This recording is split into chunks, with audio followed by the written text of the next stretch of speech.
Dans cette vidéo, nous allons découvrir ce qu'est le surgreffage et ce qu'il apporte.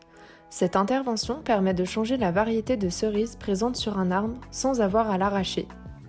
Pour effectuer le surgreffage, il faut tout d'abord prélever des greffons de la variété que l'on veut obtenir.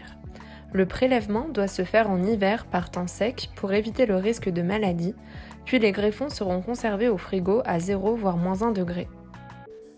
Fabrice nous explique les différentes étapes du surgreffage. On se trouve à la floraison ou chute des pétales.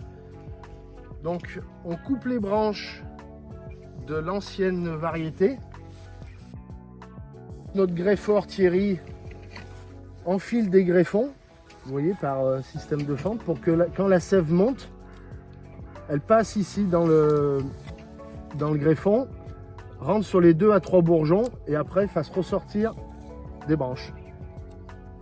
Et ça on le fait maintenant parce que vous voyez, il faut que l'écorce se décolle. Donc pour qu'elle se décolle, il faut que la sève monte.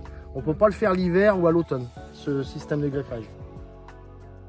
Ensuite, du mastic fait à base de sève de pin est appliqué pour éviter que le greffon et la branche ne sèchent. Toutes les branches de l'ancienne variété ne sont pas coupées dès la première année car l'arbre risquerait de mourir. Là cette année, les branches vont pousser et l'hiver prochain, on coupera toutes les branches de l'ancienne variété pour renouveler la variété de l'arbre. Les arbres surgreffés pourront ainsi produire des fruits au bout de 2-3 ans, contre environ 5 à 6 ans s'ils avaient été replantés. Surgreffer permet ainsi de conserver le système racinaire. En plus, les premières années, il y a plus de sève pour moins de branches. Les fruits sont alors souvent plus gros et encore plus savoureux, tout ça en gagnant du temps.